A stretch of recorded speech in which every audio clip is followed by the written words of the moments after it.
Jadi kita tunggu proses ini akan sampai ke akar-akarnya, tidak menyembunyikan orang tertentu atau melepaskan orang tertentu. Karena kebetulan ini bisa dikorbankan, ini dekat dengan kekuasaan. Mudah-mudahan tidak begitu KPK ya.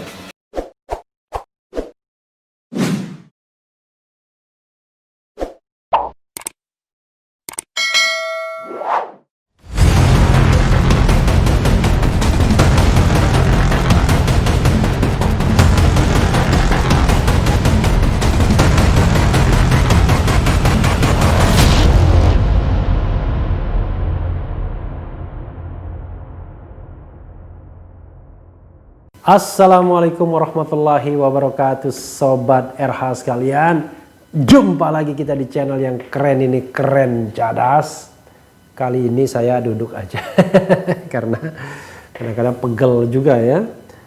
Ini ada berita yang ngeri-ngeri sedap dan kita tahu baru saja dilakukan, baru saja terjadi, yaitu penangkapan Menteri Kelautan dan Perikanan Edi Prabowo karena dugaan korupsi ekspor baby lobster. Coba kita bacakan. Tapi ini ada kehebohan sedikit karena tiba-tiba muncul nama yang sangat terkenal, Ali Mokhtar Ngabalin.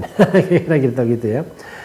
Saya bacakan ya dari galamedianews.com. Netizen heboh ada Ali Mokhtar Ngabalin dalam rombongan yang ditangkap KPK. Galamedia, kita bacakan ya. Komisi Pemberantasan Korupsi KPK mengonfirmasi keterlibatan penyidik seniornya Novel Baswedan pada penangkapan Menteri Kelautan dan Perikanan Edi Prabowo.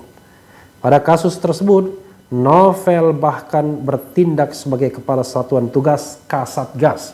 Salah satu Kasatgas tersebut benar Novel Baswedan, kata PLT juru bicara KPK Ali Fikri seperti dikutip Galamedia dari antara Rabu 23 November 2020. Wah, saya terharu juga ya, Novel masih aktif.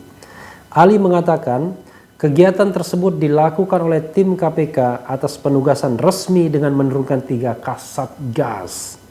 Baik penyelidikan dan penyidikan termasuk juga dari JPU, Jaksa Penuntut Umum, yang ikut dalam kegiatan dimaksud, ujar Ali. Ketua KPK Firly Bahuri mengatakan penangkapan Edi terkait dengan korupsi penetapan izin ekspor baby lobster. Benur. Yang bersangkutan diduga terlibat korupsi dalam penetapan izin ekspor baby lobster, ujar Firly. Firly mengatakan Edi ditangkap tim KPK di Terminal 3 Bandara Soekarno-Hatta, Tangerang saat kembali dari Honolulu, Amerika Serikat. Tadi malam, Menteri Kelautan dan Perikanan diamankan KPK di Bandara 3 Suta saat kembali dari Honolulu, ungkap dia. Honolulu ini Hawaii. Lumayan di sana ada tari hula-hula ya. Hawaii Five terkenal tuh film zaman dulu ya. Saat ini KPK masih memeriksa Edi bersama beberapa orang lainnya yang telah ditangkap tersebut. Belum ada keterangan resmi mengenai siapa saja yang ikut dalam rombongan Menteri KKP. Namun tersiar kabar di media sosial ada Ali Mokhtar Ngabalin dalam rombongan. Luar biasa ya. Apa kerjaannya ini ya Ali Mokhtar, kita bacakan terus ya. Tim gabungan penyelidik dan penyidik Komisi Pemberantasan Korupsi KPK menangkap Menteri KKP Edi Prabowo bersama sekitar 13 orang lainnya saat tiba dari Amerika Serikat di Bandara Soekarno-Hatta Rabu 25 November dini hari. Sumber internal bidang penindakan KPK menyatakan OTT terhadap Edi Prabowo selaku Menteri KKP dilakukan setelah tim melakukan pemantauan intensif atas komunikasi dan keberadaannya termasuk kepulangan setelah lawatan dari negeri Amerika Serikat. Jangan-jangan selama di Amerika Serikat merasa tidak dipantau, melakukan komunikasi ya terkait kasus ini. Tim KPK lebih dulu tiba di Bandara Soekarno-Hatta Suta sebelum jam kedatangan pesawat yang ditumpangi Edi dan rombongan. Sumber ini mengungkapkan ada beberapa orang yang ditangkap oleh tim selain Edi dan istrinya Iis Rosita Dewi. Di antaranya, tutur sumber ini, beberapa pejabat KKP, staf khusus menteri, ajudan istri menteri, 1 orang anggota DPR dari fraksi Partai Gerindra, satu orang wakil ketua Komisi 6 DPR dari fraksi Partai Gerindra, dan pembina Komisi Pemangku Kepentingan dan Konsultasi Publik di KKP, sekaligus tenaga ahli utama kantor staf khusus Presiden KSP Ali Muchtar Ngabalin. Lumayan juga diajak Ngabalinnya. Ini ada komentar ya, komentar dari netizen. Katanya ada Ngabalin juga ya Den. Isu bagus Ibu Susi pakai diganti segala. Siap sih yang ganti, siap sih siapa sih mungkin ya. Untung ada Novel Baswedan, sepupunya Anies Baswedan, Deddy Koswara. Ahlan wa sahlan, Ngabalin. Ada Ngabalin dan 2 anggota DPR dalam rombongan Menteri KKP yang ditangkap KPK. Raja Rimba. Ini ada lagi dari Wali Al-Banjari, agak kasar tapi ya. Oh jadi Ngabalin dalam rombongan terduga titik-titik ya. Wali Al-Banjari. ILC kehilangan bintang pembicara dan Bung Karni Ilyas sedang pusing cari pengganti Ngabalin. Buntut ditangkapnya Menteri KKP oleh KPK. Namun dilansir rai.co.id, dalam penangkapan Edi ada beberapa orang yang ada dalam penangkapan tersebut. Salah satunya adalah staf ahli kepresidenan Ali Ngabalin. Namun dikabarkan Ali Ngabalin dilepas. Edi ditangkap setelah pulang perjalanan dari Amerika Serikat. Wakil Ketua KPK Nawawi Pomolango membenarkan informasi tersebut. Tak hanya Edi, terdapat sejumlah pihak lainnya yang turut diringkus dalam operasi senyap tersebut. Benar, kita telah mengamankan sejumlah orang pada malam dan dini hari tadi, kata Nawawi saat dikonfirmasi Rabu 25 November 2020 pagi. Nawawi belum dapat menjelaskan secara rinci mengenai OTT tersebut, termasuk mengenai dugaan tindak pidana yang diduga dilakukan Edi Prabowo dan kawan-kawan hingga diringkus tim Satgas KPK serta barang bukti yang disita. Maaf, selebihnya nanti saja. Saya masih dalam perjalanan ke kantor, kata Nawawi. Pemerintah menghormati proses hukum terhadap pejabat negara yang saat ini tengah berjalan di Komisi Pemberantasan Korupsi KPK. Kita menghormati proses hukum yang tengah berjalan di KPK. Saya percaya KPK bekerja transparan, terbuka dan profesional, ujar Presiden Joko Widodo pada Rabu 25 November 2020 di Istana Merdeka, Jakarta selepas menghadiri acara penyerahan DIPA. Presiden menegaskan bahwa pemerintah terus mendukung upaya pencegahan dan pemberantasan korupsi di tanah air. Mudah-mudahan tidak lip service ya, soalnya banyak yang meragukan pemerintah konsisten dalam pemberantasan korupsi. Ya, bahkan tidak menunjukkan giroh, semangat ya.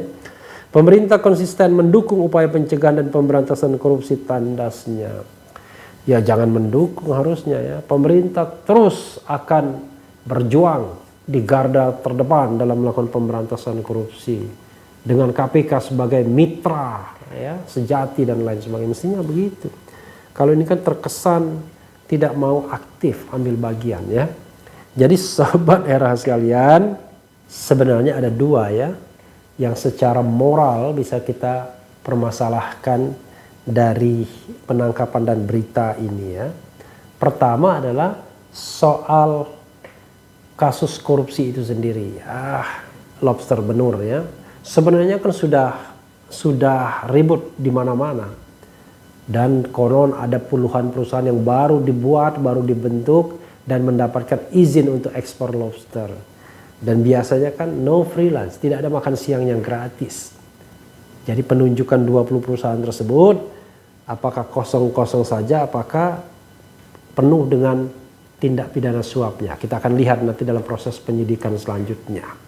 Kita tidak bisa mengatakan pasti salah, tapi juga jangan berpikir bahwa pasti tidak salah. Karena biasanya KPK berani menangkap orang kalau sudah memiliki bukti yang sangat kuat. Kalau belum, tidak akan pernah berani ya, kira-kira begitu. Ini bukan soal berani dan tidak, tapi bagaimana mempertahankan argumentasi, fakta dan data. Jadi kita tunggu proses ini akan sampai ke akar-akarnya, tidak menyembunyikan orang tertentu atau melepaskan orang tertentu, karena kebetulan ini bisa dikorbankan, ini dekat dengan kekuasaan. Mudah-mudahan tidak begitu KPK ya. Termasuk juga kenapa ada orang mengatakan yang dipilih Gerindra mudah-mudahan bukan itu juga, tetapi semata-mata karena kasusnya memang faktual. Ada fakta dan datanya, itu satu hal. Yang kedua, ini moral. Kecil, tapi kadang-kadang tidak dianggap merugikan keuangan negara. Padahal pemborosannya luar biasa. Ini ada rombongan 13 orang ke Honolulu, Hawaii, Amerika Serikat. Jauh juga, mahal juga perjalanannya. Dan tidak mungkin juga kelas biasa kan. Biasanya pejabat-pejabat ini mintanya kelas bisnis biasanya minimal. Mungkin juga first class, kita tidak tahu. Tapi intinya adalah perjalanan-perjalanan seperti ini sering sekali ajang pemborosan. 13 orang yang datang. Urusannya apa di Honolulu misalnya? Apakah misalnya kehadiran 2 anggota DPR itu sangat dipentingkan? Apakah kehadiran Ali Mochtar Ngabalin juga sangat dipentingkan dalam kegiatan di Honolulu tersebut? Ya, marilah sama-sama kita nilai apa yang sesungguhnya dilakukan di Honolulu tersebut dan penggunaan anggaran yang bertanggung jawab. Apalagi konon mengajak istri juga. Jadi sebenarnya Edi Prabowo tidak hanya kasus korupsi tapi juga kasus etika harusnya. Saya tidak pernah mendengar bahwa istri dibiayai oleh negara kalau berpergian ke luar negeri. Karena saya punya pengalaman. Pernah saya menulis dan istri pun ikut melancong ketika saya masih menjadi staf ahli di sebuah institusi. Dan akhirnya semua batal, pejabat-pejabatnya pergi ke luar negeri, apalagi istrinya, pejabatnya saja batal. Karena awalnya istri-istri sudah mau ikut. Nah biasanya kan pakai taktik itu. Taktiknya adalah ya kalau baik dibelikan 2 kelas bisnis. Itu kalau baik. Tapi kalau agak hemat biasanya dibelikan kelas ekonomi tapi pertanggungjawabnya 1 orang kelas bisnis. Atau bisa juga nama-nama orang lain dicatut atau nama-nama staf diperbanyak lalu ada subsidi silang. Tapi apapun itu praktek yang tidak hanya moral azab sesungguhnya, tapi sudah korupsi juga sesungguhnya. Penyalahgunaan fasilitas ya, menyalahgunakan kewenangan. Tapi ya kadang-kadang yang begini ini dianggap kecil, ya sudahlah. Tapi kalau ada yang mau mendalaminya misalnya, maka ini kan bisa diperiksa juga. Ya minimal diperiksa oleh inspektorat ya, agar penggunaan keuangan negara itu akuntabel. Ya, Sobat Era sekalian, itu saja soal penangkapan dan ada Mochtar Ngabalin di dalamnya. Kita tunggu bagaimana gerak langkah KPK selanjutnya. Mudah-mudahan tidak menginjak orang tapi melindungi orang tertentu, bukan politik belah bambu. Jadi politik belah bambu itu adalah agar bambu bisa terbelah, satu diinjak, satu diangkat. Tidak begitu. KPK menjalankan azas equality before the law. Siapapun yang bermasalah diproses, siapapun yang tidak bermasalah tidak boleh dihukum. Yang penting tetap di channel ini, karena di channel ini Anda akan dirayu, ditipu, dibaperin, dicecar, diuber pula di jalur khusus. Karena channel ini adalah channel yang mengancam, memeras, dan membenci. Jangan lupa subscribe, like, comment, and share.